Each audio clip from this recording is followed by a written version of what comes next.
பாசமாய் நான் வாழவே பாரினை எனக்கு தந்திட்டாய். நேசமாய் நான் வாழவே நேசனே என்னில் இணைந்திட்டாய். உமது கருவியாய் என்னை மாற்றுவாய். உமது குழலினில் என்னை ஓசையாக்குவாய். உமது பாதம் அமர்ந்து அயரவே உமது பாதை பாதம் பதிக்கவே இறைவா வருகிறேன். ஏற்பாய் தலைவா இறைவா, உமது கருத்தில் என்னை கொடுத்து ஏற்பாயே அணிவாழ்வே தலைவா. உந்தன் பாதம் அமர்ந்து பணிகள் செய்திடவே வருகின்றே. ஆண்டவருக்கு அஞ்சு நடப்போருக்கு தீங்கு எதுவும் நேராது.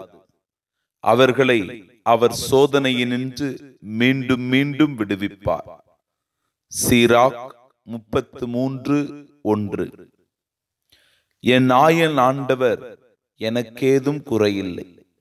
பசும்புல் வெளி மீது என்னை அவர் இளைப்பாறச் செய்கின்றார்.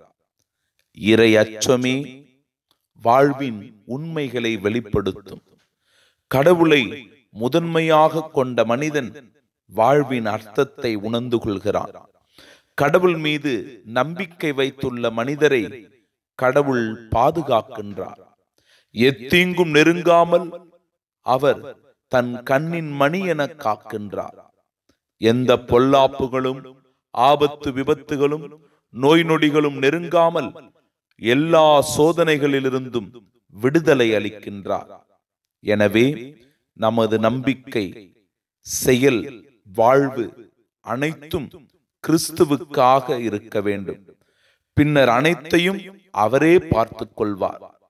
இறைவா, நற்கருணை நாதரே, நீரே எம் நம்பிக்கை, நீரே எம் பாதுகாப்பு, நீரே என் அரண் கோட்டை. தந்தை, மகன், தூய ஆவியாரின் பெயராலே ஆமென். இறைவா, உமது கருத்தில் என்னை கொடுத்து ஏற்பாயே அணிவாழ்வே தலைவா. உந்தன் பாதம் அமர்ந்து பணிகள் செய்தே